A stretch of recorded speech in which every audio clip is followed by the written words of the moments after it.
Dans cette vidéo, on va parler du multiplicateur de Lagrange. Le multiplicateur de Lagrange, c'est un procédé mathématique qui nous permet d'optimiser une fonction sous contrainte. Donc c'est un procédé qui est assez largement utilisé en économie, notamment si vous voulez trouver le maximum de l'utilité sous contrainte de budget, mais aussi trouver la minimisation des coûts, et j'en passe.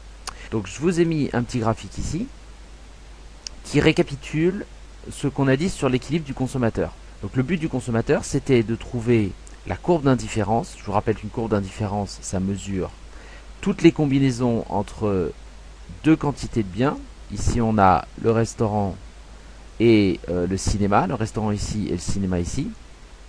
Donc l'individu choisit les quantités de cinéma et de restaurant qui lui permettent d'atteindre l'utilité maximum, le plaisir maximum. Et la fonction d'utilité, ça disait, voilà, toutes les combinaisons d'une certaine quantité de cinéma et d'une certaine quantité de restaurant lui donnent un niveau de satisfaction. Et si pour rester au même niveau de satisfaction, je peux augmenter les quantités de cinéma ici, mais ça va diminuer les quantités de restaurant pour rester au même niveau de satisfaction.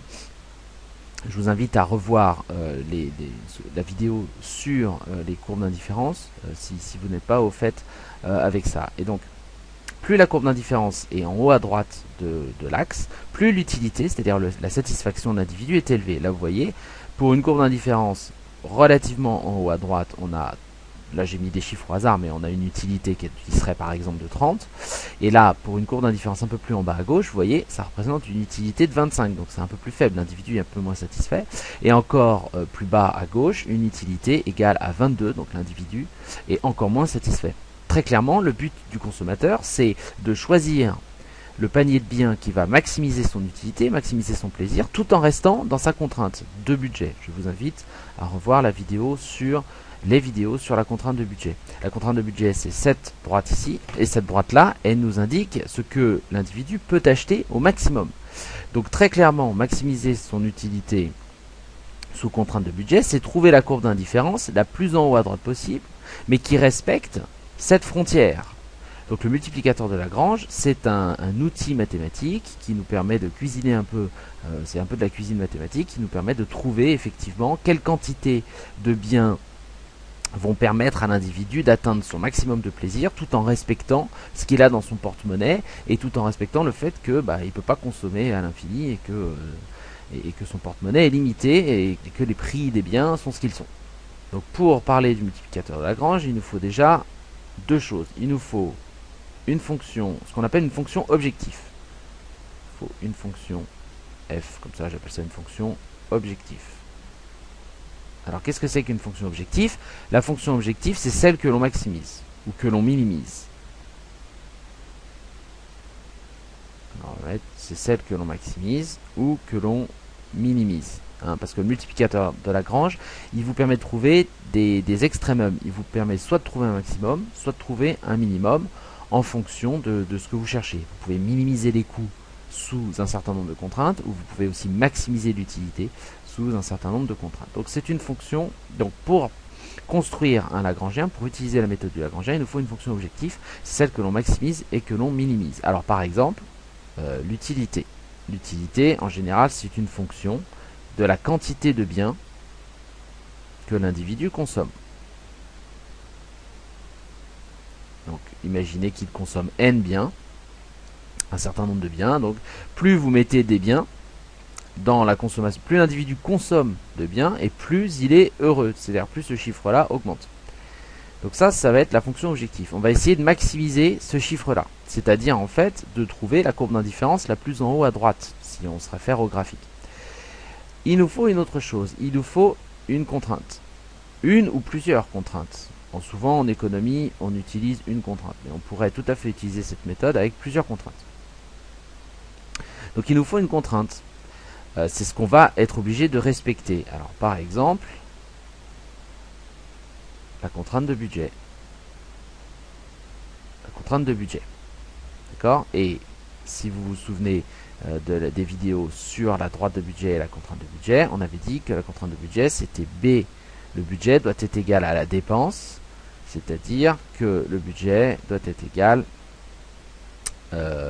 Donc si l'individu consomme les biens x1, x2, x3 et que le prix de x1 il s'appelle P1, le prix de x2 s'appelle P2, la dépense en x1 c'est P1 x1, le prix de x1 fois la dépense en P1, en x1 les quantités consommées plus P2 x2, jusqu'à Pn xn. Voilà. Donc comment ça marche? À l'aide de ces deux fonctions, on va construire une nouvelle fonction qui s'appelle L. Et cette nouvelle fonction, elle dépend de quoi? Eh bien, elle va dépendre de ce que l'individu cherche à... elle va dépendre des variables, c'est-à-dire elle va dépendre de ce que l'individu peut concrètement faire. Et l'individu, qu'est-ce qu'il fait? Il choisit des quantités. Donc, ça dépend des quantités qui sont choisies par l'individu. x2, xn, d'accord? Mais ça dépend d'une autre variable qui s'appelle lambda. Par convention, on l'appelle lambda, et qui s'appelle le multiplicateur de Lagrange. Donc, pour construire un multiplicateur de Lagrange, vous allez construire une fonction qui s'appelle L, qui dépend des biens, de la quantité de biens que l'on cherche, hein, le but c'est de trouver ça, et qui dépend également d'un multiplicateur de Lagrange qu'on appelle lambda. Ça c'est obligatoire. Et c'est égal à quoi? Eh bien, c'est égal, et c'est là où on va intégrer en fait les deux composantes dont on vient de parler, c'est égal à la fonction objectif plus une transformation de la contrainte. Alors, c'est égal à la fonction objectif, donc la fonction d'objectif on l'a mis en jaune, donc c'est égal à f de x1, donc ça c'est l'utilité que vous cherchez à utiliser. Alors vous inquiétez pas, on va faire un exemple après. Xn, et là en fait on va ajouter quelque chose de nouveau, moins lambda que multiplie. Et là, vous allez réarranger la contrainte. Il faut faire apparaître la contrainte sous cette forme. Il faut que ce soit g de x1, x2, xn égale 0. Donc il faut obligatoirement faire apparaître cette contrainte de cette forme-là. Donc g de x1, x2, xn. Et voilà. Donc voilà notre multiplicateur de Lagrange. Alors, c'est pas hyper précis ce que je vous ai donné. Comment on fait pour réécrire cette contrainte-là pour que ça ait cette tête-là? Eh bien, il suffit en fait de réarranger cette expression pour que tout ça soit égal à 0. Donc pour que tout ça soit égal à 0, ça veut dire qu'il faut que P1 x1, alors je mets tout à gauche et je vais mettre le b à droite, P1 x1 plus P2 x2 Pn xn moins b, donc c'est tout ça moins b, c'est égal à 0. Voilà comment on a réarrangé la contrainte de sorte à faire apparaître cette contrainte. Au lieu de dire bah, c'est b égale P1 x1 P2 x2 etc., on va simplement dire bah, c'est P1 x1 plus P2 x2 plus Pn xn moins b, tout ça c'est égal à 0. Voilà comment on a réécrit cette contrainte de cette forme. Et donc on va pouvoir, au lieu d'utiliser cette forme générale, on va pouvoir utiliser celle-ci.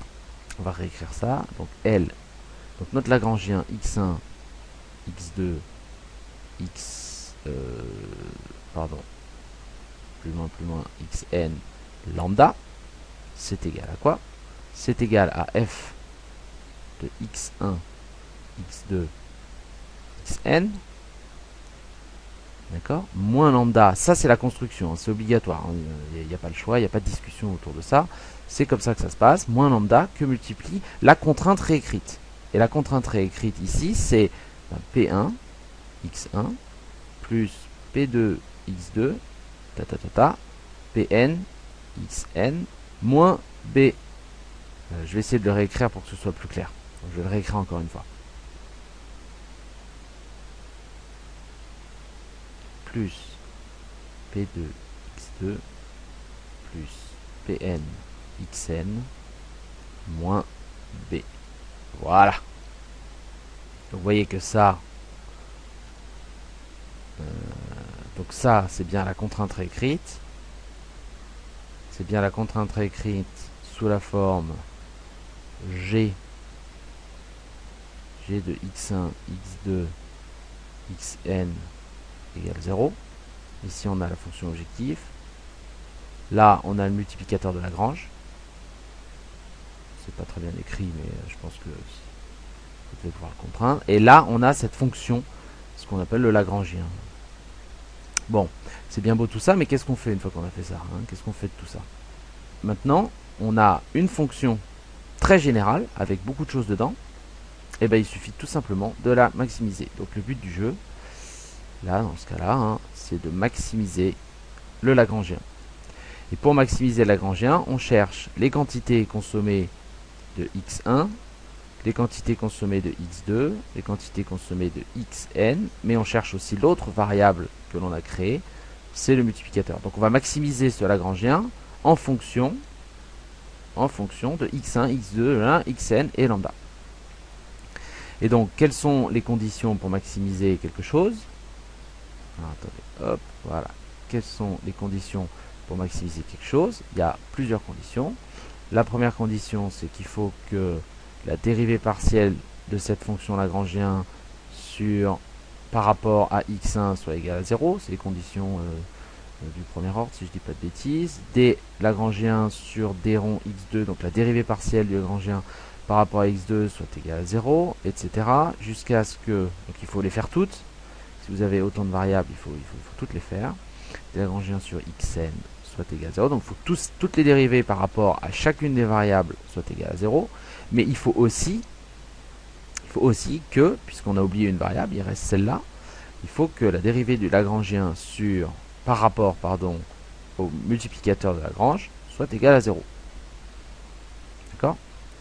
Donc, si on reprend l'expression générale, hein, il faut créer un système d'équations avec la dérivée de tout ça par rapport à x1, la dérivée de tout ça par rapport à x2, la dérivée de tout ça par rapport à x3, etc., la dérivée de tout ça par rapport à xn, et la dérivée de tout ça par rapport au petit lambda ici. Donc là, vous avez un système d'équations avec 1, 2, n inconnus, n plus 1 inconnus, puisqu'on a le lambda en plus. Donc on a les n quantités de biens que l'individu consomme, plus le lambda, ça fait n plus 1 inconnu, et on a n plus 1 équations, puisqu'on a les dérivées du Lagrangien par rapport aux n quantités consommées de l'individu, et la dérivée plus une dérivée du Lagrangien par rapport au multiplicateur de Lagrange. Donc quand on a n plus 1 équation et n plus 1 inconnu, on trouve très facilement les valeurs de x1, xn, x2, x3, xn et lambda qui permettent de maximiser. Donc, la solution de tout ça, ça nous permet attendez, je fais n'importe quoi. La solution de tout ça, ça nous permet de maximiser donc la fonction objectif, la fonction d'utilité ou la fonction de production sous contrainte.